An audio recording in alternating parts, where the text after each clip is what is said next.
बड़ी तो आज की वीडियो में हम देखने वाले कि स्विच स्टेटमेंट्स क्या होते हैं।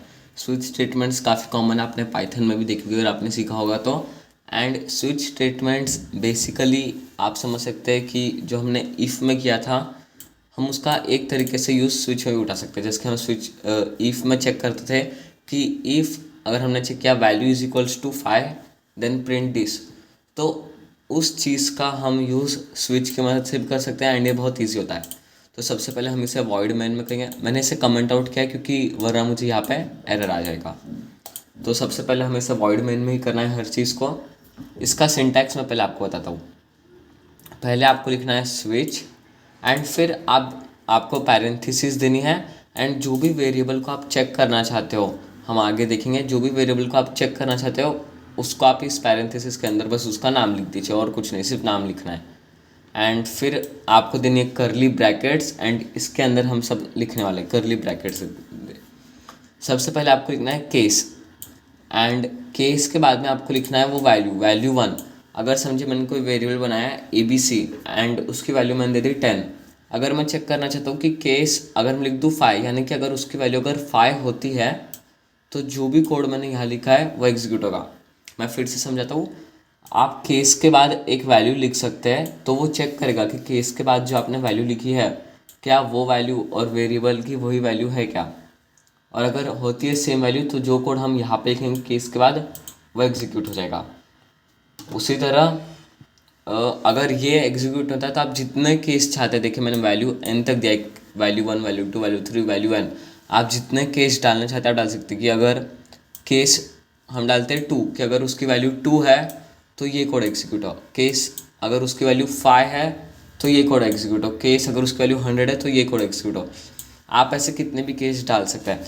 एंड अगर समझिए कि एक भी केस आपका काम नहीं करता है तो आपको हमेशा डिफ़ॉल्ट डालना रहता है। इसका मतलब ये होता है कि अगर आपने जो केस डाले हैं अगर उसमें सबकी वैल्यू नहीं, मतलब किसकी वैल्यू नहीं निकलती जो असल में वेरिएबल की वैल्यू थी, अगर वेरिएबल की वैल्यू 1 भी नहीं थी, 5 भी नहीं थी, 10 भी नहीं थी, 11 भी नहीं थी, जो भी आपने डाली थी, तो जो भी आप यहाँ लिखोगे code to be executed if no value matches the variables value, तो फिर आप जो भी कोड यहाँ पे लिखोगे वो रन होगा डिफ़ॉल्ट के बाद आप जो भी लिखोगे एंड हम उसे फिर से पैरेंथेसिस से बंद कर देंगे।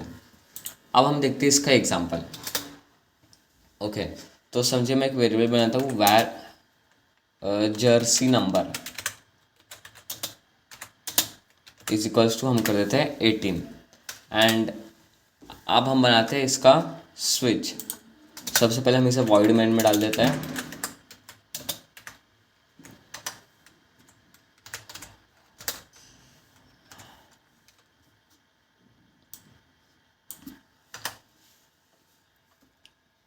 सबसे पहले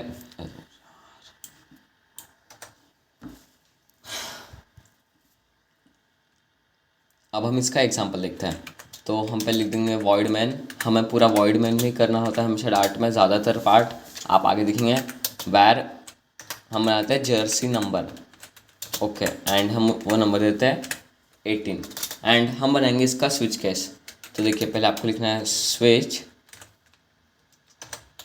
फिर हम देते हैं पैरेंथेसिस एंड हम वेरिएबल चेक करने वाले हैं जर्सी नंबर, ओके, फिर एक करली ब्रैकेट्स एंड सबसे पहले हम इसमें लिखेंगे केस में अगर वो जर्सी नंबर है 1 तो हम प्रिंट करेंगे हम कर देते हैं केएल राहुल। अगर जर्सी नंबर है 1 तो हम कर देते हैं केएल राहुल एंड इसके बाद में आपको सेमीकोलन डालना है जो मैं यहाँ डालना भूल गया था। एंड फिर हम करते हैं केस और किसका 7 हम कर देते हैं, तो हम प्रिंट कर देंगे MST हम प्रिंट कर देते हैं एंड उसके बाद हम करते हैं केस 18 एंड अगर आप यहाँ पे केस 18 नहीं कर सकते तो आप उसे डायरेक्ट डिफ़ॉल्ट में भी कर सकते हैं। हम कर देंगे print Virat Kohli, okay, and अब हम डालते हैं डिफ़ॉल्ट कि अगर इसमें से एक भी केस नहीं निकलता है तो हम प्रिंट करेंगे no such player in our data। Okay, and अब हम करके देखते हैं इसे रन। तो देखिए यहाँ पे विराट कोहली प्रिंट हो क्या गया। अगर मैं कर देता हूँ इसे 1, फिर हम देखते हैं,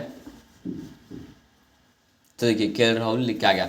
तो बेसिकली ये सिर्फ एक अल्टरनेटिव था जो हमने इफ़ स्टेटमेंट्स देखे थे, जिसमें हम करते थे कि if value is equals to 10, value is equals to dash dash, तो ये उसका एक अल्टरनेटिव है। एंड अब हम देखते हैं कि डिफ़ॉल्ट रन होता है या नहीं।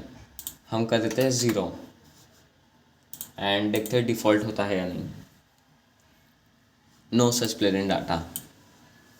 तो गाइस स्विच बड़ा ही ईजी था। इस वीडियो में हमने देखा कि कैसे हम पहले हमने देखा स्विच का सिंटैक्स कैसे होता है, हमें यहाँ पे वेरिएबल कौन सा चेक करना है वो लिखना होता है, एंड केस के बाद आपको एक एक वैल्यू चेक करनी है।